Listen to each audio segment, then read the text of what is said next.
बाहेरून कुरकुरीत आणि आतून मऊ फक्त काही मिनिटात तयार होणारी चटाकेदार रेसिपी पाहणार आहोत। नमस्कार, मी रियान द रियाज किचन मराठीमध्ये तुमचं पुन्हा एकदा मनापासून खूप खूप स्वागत आहे। आज आपण अगदी लहान भुकेसाठी किंवा चहासोबत खाण्यासाठी किंवा मुलांना टिफिन बॉक्समध्ये देखील देऊ शकता। ती काही टेस्टी खायचं असेल तर ही रेसिपी अप्रतिम आहे। चला मग रेसिपीला सुरुवात करूया। इथं मी 300 ग्रॅम बेबी पोटॅटो घेतलेले आहेत, लहान आकारचे बटाटे घेतलेले आहेत आणि जे मी मोठे 4 बटाटे ठेवलेले आहेत ते मला भाजीसाठी लागणार होते, म्हणून हे बटाटे बॉईल करताना मी सोबतीला दोघं बॉईल करते। तर आता आपल्याला कुकरमध्ये खाली पाणी टाकायचे, वरून स्टँड ठेवायचे, चाळण ठेवायचे, चाळणवरती पोटॅटो ठेवायचे। त्या पद्धतीने बटाटे बॉईल केले की बटाट्यांमध्ये जास्त पाणी वगैरे जात नाही। इथं बटाट्यांना मी 3 शिट्टी लावून घेतलेले आहेत। छान पद्धतीने बटाटे बॉईल झालेले आहेत आणि इथे मी 4 काश्मीरी लाल मिर्च पण गरम पाण्यामध्ये भिजायला ठेवलेली होती। या पद्धतीने बटाटे बॉईल केले तर बटाटे अगदी वाफेमध्येच बॉईल होतात आणि पराठ्यांसाठी तर या पद्धतीने स्टीम केले तर पराठे अजिबात फाटत वगैरे नाही। खूप छान पद्धतीने पराठे लाटता येतात, म्हणजे बटाट्यांना पाहिजे तेवढं मोईचर वगैरे लागत नाही, अगदी वाफेतच बॉईल होतात। मी तर गरम गरम बटाट्यांचे साल काढून घेते, तुम्हाला व्हिडिओमध्ये दिसतच असेल। तुमच्याकडे वेळ असेल तर तुम्ही गार करून साल काढलं तरी चालेल। आता आपण इथं सर्व बटाट्यांचे असेच साल काढून घेणार आहोत।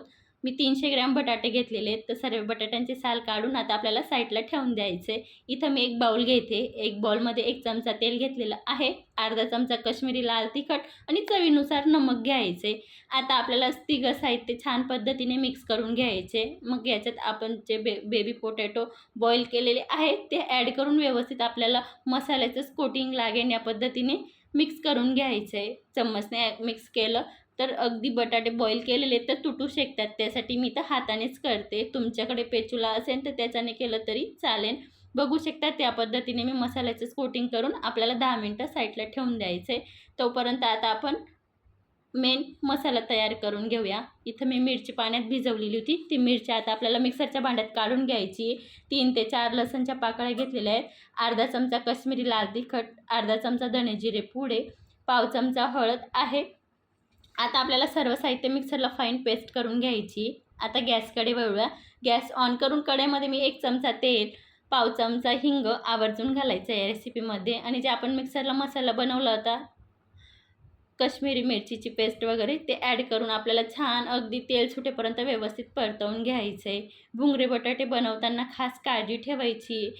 कलरफुल तिखटचा वापर केला तर दिसायला पण छान दिसतो आणि टेस्ट पण छान येतो, म्हणजे केमिकलयुक्त कलरफुल तिखट वापरण्यापेक्षा मी सजेस्ट करेन की तुम्ही काश्मीरी लाल तिखट किंवा काश्मीरी लाल मिरची वापरली तरी चालेल।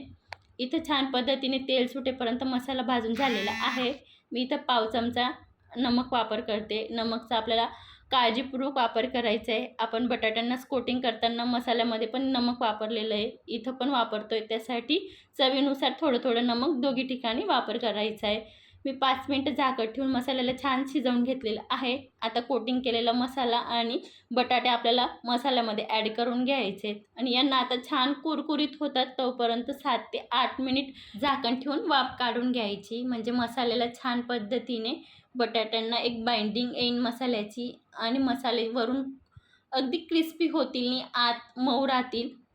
मी दुसरीकडे तेल पण गरम करण्यासाठी ठेवलेलं होतं, त्याच्यामध्ये आता मी पोंगे तळून घेते। बघू शकतात या पद्धतीने पोंगे तळून घेतलेले आहेत।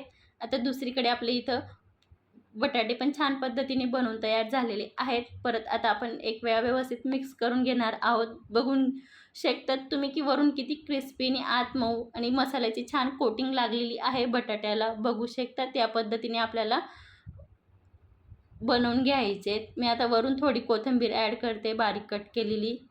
तोंडाला चव नसेल किंवा काही चटपटीत खायचं असेल ब्रेकफास्टमध्ये किंवा संध्याकाळच्या लहान भुकेसाठी किंवा चहासोबत किंवा मुलांच्या टिफिनमध्ये अप्रतिम रेसिपी आहे। एक वेळा नक्की बनवा आणि तुमचा अनुभव माझ्यासोबत नक्की शेअर करा।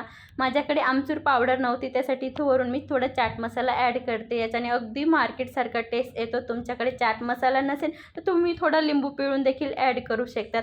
आजची रेसिपी जराही आवडली असेल तर फ्रेंड सर्कल फॅमिली सर्कलमध्ये शेअर करा। अशाच एक छानशा रेसिपी सोबत भेटूया, तोपर्यंत मस्त खा, स्वस्त राहा, सर्वात महत्त्वाचं आनंदी राहा आणि चॅनलवर नवीन असाल तर प्लीज चॅनलला सबस्क्राईब करा। पुन्हा अशा एक छानशा रेसिपी सोबत भेटूया, तोपर्यंत धन्यवाद।